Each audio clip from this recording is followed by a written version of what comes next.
Blah. From time to time, I wonder when The Simpsons is actually going to end. And I feel like it's been going so long now at this point that it needs to end at a proper milestone. And I'm thinking that that milestone needs to be at 40 seasons or 1,000 episodes, whichever comes first. I don't know. I mean, it's been going since 1989, and I know they passed the 666th episode mark some years back. So they gotta be somewhere in the 700s by now, maybe even 800s. Who knows? I haven't really been keeping track. Like many of my generation, I really sort of fell out of touch with The Simpsons around the turn of the century millennium, around like 2001-ish, 2002. You know, always watching whatever the Treehouse of Horror was, but like I was no longer a regular week-to-week watcher of The Simpsons. And, you know, The Simpsons is so long-lived at this point that, you know, it's ebbed and flowed. It was great. It's generally considered to be like truly great all the way through like season 8, and then it took a dip, and now it's good again. And because it's been, you know, so long-lived, it's had that opportunity to peak and dip over and over again. And I think now, I mean, it's become Simpsons is such a cultural touchstone. It's an institution, man. Like, you know, it's this thing that predicts events that happen in the future. Like stuff that was satirical, like things that we would joke about that actually came true, have all been prophesized on The Simpsons, including Donald Trump as the president of the United States, which leads me to believe another telltale sign that we are living in a weird alternate universe of just such like surreal proportions. But that's neither here nor there. The real question is, how do you stop a show like The Simpsons? It's not a show anymore. It's a force of nature, man. It's like thinking about like, when's the last moon eclipse gonna be? You know what I mean? The last time our moon is ever gonna have like an eclipse. When is that gonna be?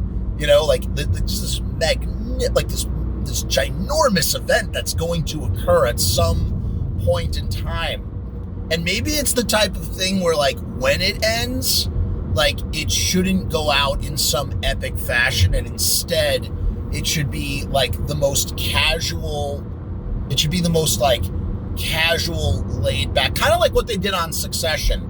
You know, Succession, spoilers if you haven't been watching, it's the show on HBO, and it's only 4 seasons long, but throughout all the episodes, you're wondering, when is the patriarch, Brian Cox's character, Logan Roy, when is Logan Roy gonna die? And how is he gonna die? And how could they possibly write something that's going to have such impact as this character who's the driving force of the show?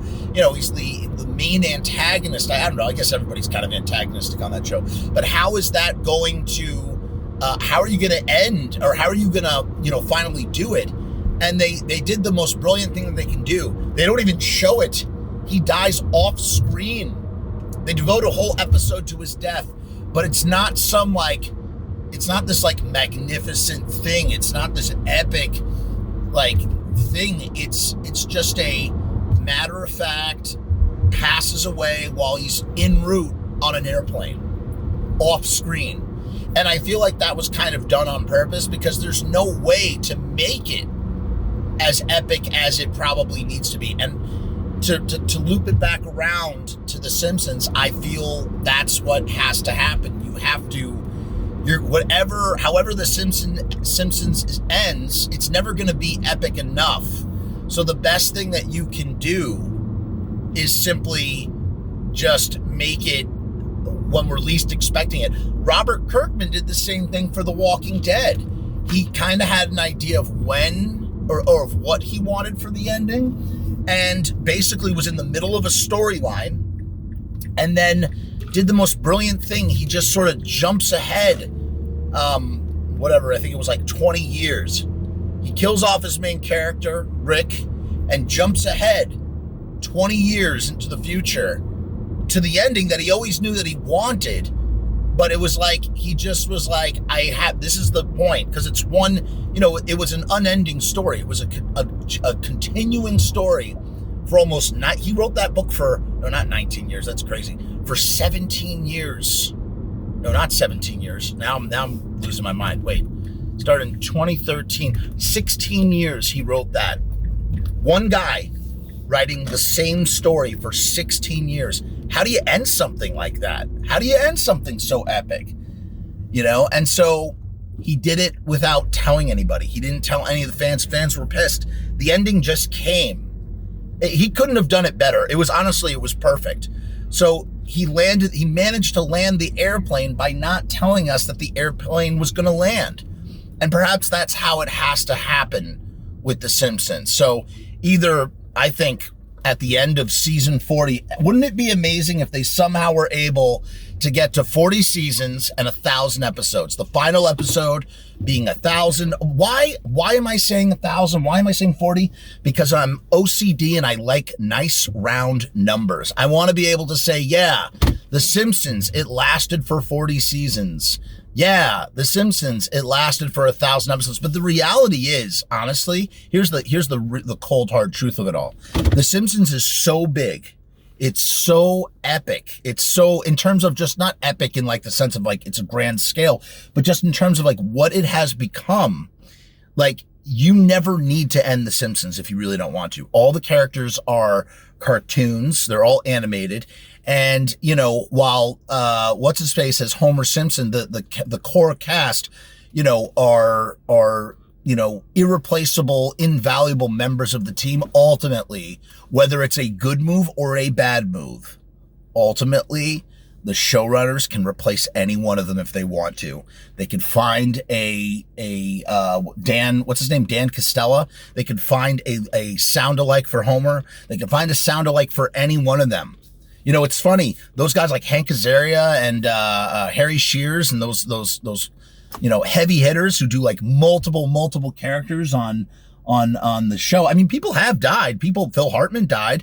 They kept his characters kind of coming around. You could also kind of like retire characters. In a way, you could almost kind of retire Simpsons from The Simpsons if you wanted to. You could potentially just expand. It's like an IP that's so like, and at the same time, it's like how many friggin' stories, how many different combinations of stories. I mean, there are so many side characters that have had like spotlight episodes on them at this point because they've been going for so long. It's like, how much more can you really do? But if they wanted to, they absolutely never would have to end if they really wanted to. Personally, though, I think it should be 40 seasons, 1,000 episodes. I think that would be a good, if you want to keep that core cast intact, because eventually people are going to go. They're going to die, and you're going to have to replace them, and then that brings about its own set of problems. So I don't know. What do you think about this? Do you think that The Simpsons should go on past 1,000 episodes and 40 seasons? Do you think 1,000 episodes is a good place to end it? Do you think that 40 seasons is a good place to end it? I want to hear what you have to think. I want to hear what you have to say. Peace and hair grease.